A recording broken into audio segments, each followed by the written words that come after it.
What if I told you that the same herbs that are sitting in your kitchen right now could be feeding hundreds of bees, butterflies, and hummingbirds this summer in your garden?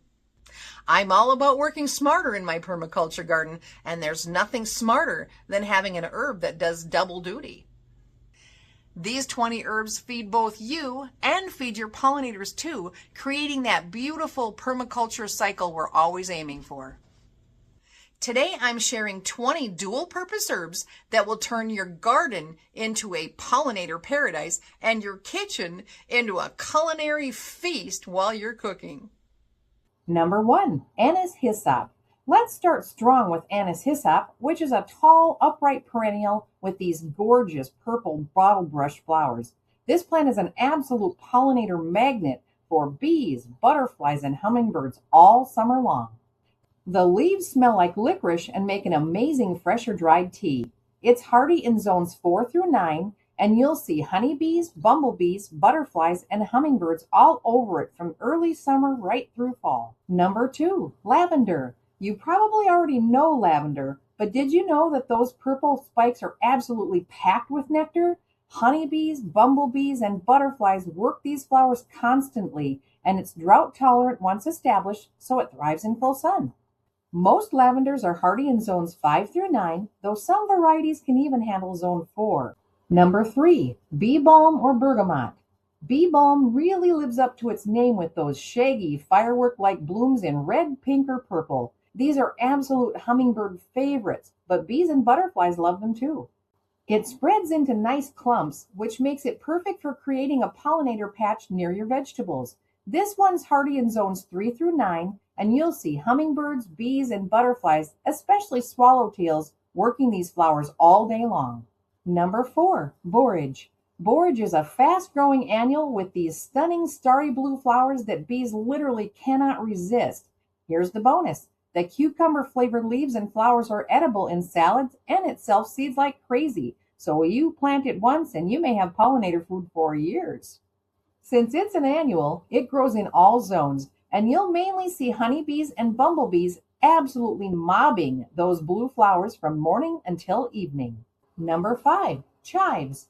Don't cut those purple pom-pom flowers off your chives. If you let your chives bloom in late spring, you'll see bees working them early in the season when they really need it most. You can still harvest the leaves without hurting future blooms too much. Chives are super hardy in zones 3 through 10, and you'll see honeybees, native bees, and butterflies all visiting those gorgeous purple globes. Number 6, thyme. This low-growing herb erupts in tiny pink or purple flowers that create a dense nectar mat for small native bees. It's perfect in rock gardens, between pavers, or near pots, and of course, it's a kitchen staple for roasted vegetables and soups. Thyme is hardy in zones 5 through 9, and you'll see small native bees, honeybees, and hoverflies working those tiny flowers really methodically. Number 7, oregano and marjoram. Once oregano starts blooming, it produces masses of tiny flowers on these airy stems that can be absolutely covered in honeybees and hoverflies. The best part is that you're still getting flavorful leaves for pizza and pasta the whole time it's blooming. Depending on the variety, oregano is hardy in zones 4 through 10, and you'll mainly see honeybees, native bees, and hoverflies visiting constantly throughout the summer. Number 8, sage. Those tubular sage flowers are perfectly designed for bees and hummingbirds to feed from. Classic culinary sage is great, but if you want to try something different, pineapple sage gives you extra color and nectar production later in the season. Culinary sage is hardy in zones 4 through 8, while pineapple sage is hardy in zones 8 through 11, but can be grown as an annual in colder areas. You'll see bees, hummingbirds, and butterflies all working these flowers. Number 9, mint. Mint can be really aggressive in the garden, but that's exactly why it's perfect in large containers where pollinators can still find those spikes of small flowers. They'll work them methodically while you're harvesting leaves for mojitos and teas all summer long. Depending on the species, mint is hardy in zones 3 through 11, and you'll see honeybees, bumblebees, butterflies, and hoverflies all visiting those flower spikes. Number 10, lemon balm. This mint relative has lemon-scented leaves, and these sprays of small white flowers that bees absolutely love. It can reseed and spread pretty enthusiastically, so consider giving it a wild corner of the garden or grow it in a big container that you can harvest from for tea whenever you want. It's hardy in zones 4 through 9, and you'll mainly see honeybees and bumblebees visiting those delicate white flowers.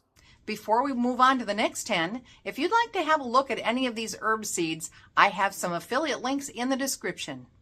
Number 11, basil. Here's my tip for basil. Dedicate a few plants just for flowering while you keep others pinched back for pesto. Those long spikes of tiny blooms are absolutely loved by bees, and this way you get your culinary harvest and feed the pollinators at the same time. Basil is an annual, so it grows in all zones, and you'll see honeybees, native bees, and butterflies working those flower spikes from the bottom up. Number 12, dill. Those yellow umbrella-shaped flower clusters draw bees, hoverflies, and beneficial wasps. Plus, swallowtail caterpillars actually feed on the foliage. I like to let a few dill plants bolt near my veggie beds because they act as a beneficial insect magnet. Since it's an annual, dill grows in all zones, and you'll see bees, hoverflies, beneficial wasps, and swallowtail butterflies using it both for nectar and as a host plant for their caterpillars. Number 13, fennel. Fennel's big umbel blooms are absolutely packed with nectar and pollen for bees and predatory insects, and the feathery foliage feeds swallowtail caterpillars just like dill does. Bronze fennel adds beautiful ornamental color too, so you're getting pollinator value and visual interest. Fennel is hardy in zones 4 through 10, and you'll see bees, hoverflies, beneficial wasps, and swallowtail butterflies using it for both nectar and as a host plant. Number 14, parsley. Parsley is a biennial, so in its second year, it produces these big, flat flower umbels that are excellent landing pads for bees and butterflies. Plus, swallowtail caterpillars use the foliage as a host food, so make sure you leave some for them. It's biennial in zones 5 through 9, and you'll see bees, butterflies, and especially swallowtail butterflies using it both for nectar and a host plant for their larvae.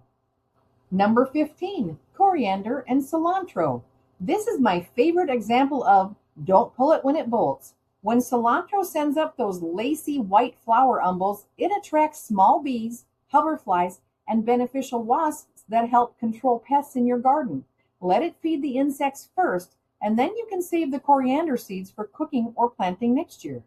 It's an annual, so it grows in all zones, and you'll see small native bees, hoverflies, and beneficial wasps all over those delicate white flowers. Number 16, catmint. Catmint is a long-blooming perennial with these clouds of lavender blue flowers that draw bees and sometimes hummingbirds. It's drought-tolerant, tough as nails, and absolutely beautiful along paths where pollinators can feed safely without being disturbed.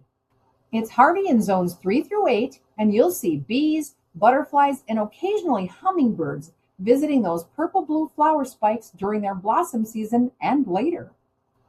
Number 17, hyssop. Hyssop is a shrubby perennial that produces spikes of blue, pink, or white flowers that bees frequent throughout the season.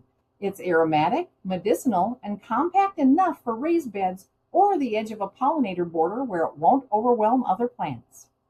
It's hardy in zones 3 through 10, and you'll see honeybees, bumblebees, and butterflies working those flower spikes consistently. Number 18, rosemary.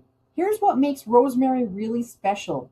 Those blue, pink, or white flowers bloom in cool seasons in many climates, which means they're giving bees nectar when almost nothing else is flowering.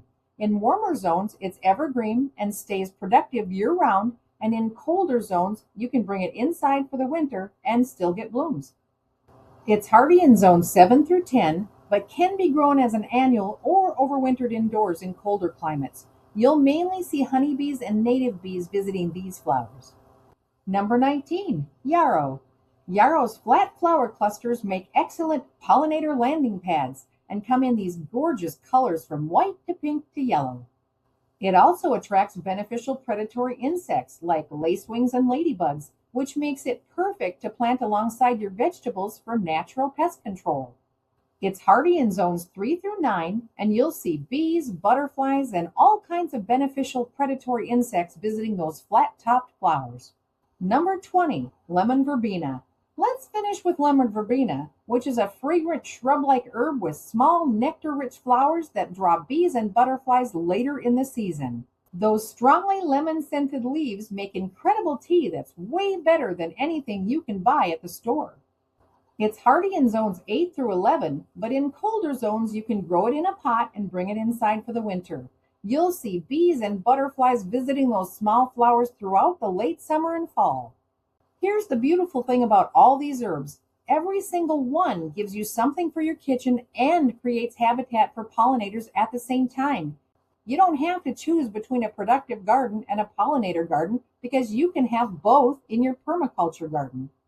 The secret is really simple. Plant them, enjoy harvesting from them, and then let them bloom. Which of these herbs are most exciting for you to try in your garden this summer? Take this moment, please, to subscribe and leave a comment on this video. It doesn't cost you a thing, and it really helps my channel grow.